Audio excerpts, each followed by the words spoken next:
अहिल्यानगर जिल्ह्यातील अकोले तालुक्यात एका प्राचीन शिव मंदिराजवळ असलेलं एक चमत्कारी कुंड सध्या महाराष्ट्रासह देशभरातील लोकांसाठी आकर्षणाचं केंद्र ठरले आहे। या कुंडाचा व्हिडिओ समाज माध्यमांवर प्रचंड व्हायरल झाला असून याच्या पाण्यामुळे होणारे चमत्कार पाहून अनेक लोक पुणे, नाशिक, नागपूर सारख्या दूरच्या जिल्ह्यातून इथं गर्दी करत आहेत। हे कुंड 2000 वर्षांहून अधिक जुने असून त्याच्या पाण्यातील अद्भुत गुणधर्मामुळे वैज्ञानिक आणि डॉक्टरांनाही आश्चर्याचा धक्का बसलाय। त्यामुळे आता या पाण्याचं अमेरिकेतही परीक्षण होणार आहे। एका वृत्तवाहिनीसाठी काम करणारे धाडसी पत्रकार आकाश त्यांना मिळालेल्या माहितीनुसार एका जुन्या हेमाडपंथी शैलीतील केणेश्वर मंदिराचे चित्रीकरण करण्यासाठी अढळा नदीच्या तीरावर पोहोचले। मंदिराशेजारील कुंडात साचलेलं पाणी हिरवे पालापाचोळ्यांनी भरलेले आणि खराब दिसत होतं। उत्तम शॉट घेण्याच्या प्रयत्नात तो दगडावरून चालत असताना त्याचा तोल गेला आणि स्वतःला सावरण्याच्या प्रयत्नात त्याचा उजवा पाय त्या थंडगार पाण्यात बुडाला। पाण्याला स्पर्श होतात विजेचा झटका बसावा तसा परिणाम त्याच्या शरीरावर झाला। घरी परतल्यावर काही दिवसातच आकाशला एक मोठा बदल जाणवला।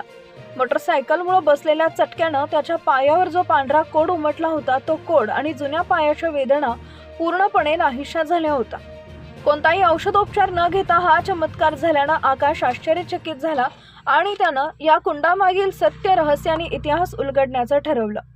सत्य जाणून घेण्यासाठी आकाशनं गावातल्या अत्यंत वयोवृद्ध आणि तेजस्वी महाराजांची भेट घेतली।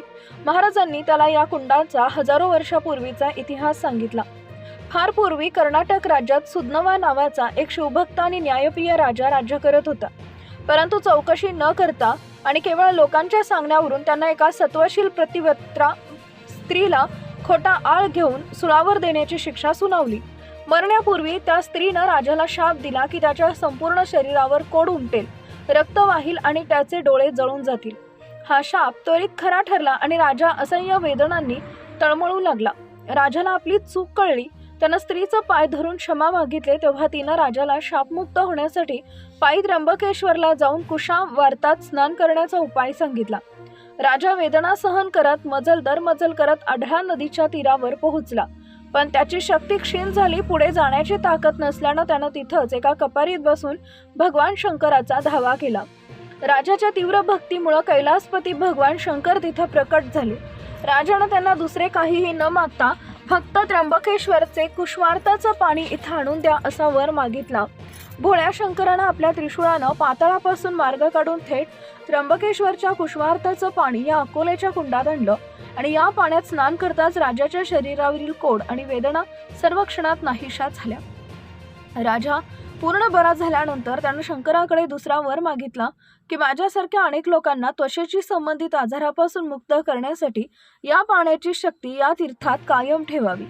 तेव्हापासून भगवान शंकरांच्या कृपेनं या तीर्थात रोग बरे करण्याची शक्ती कायम आहे।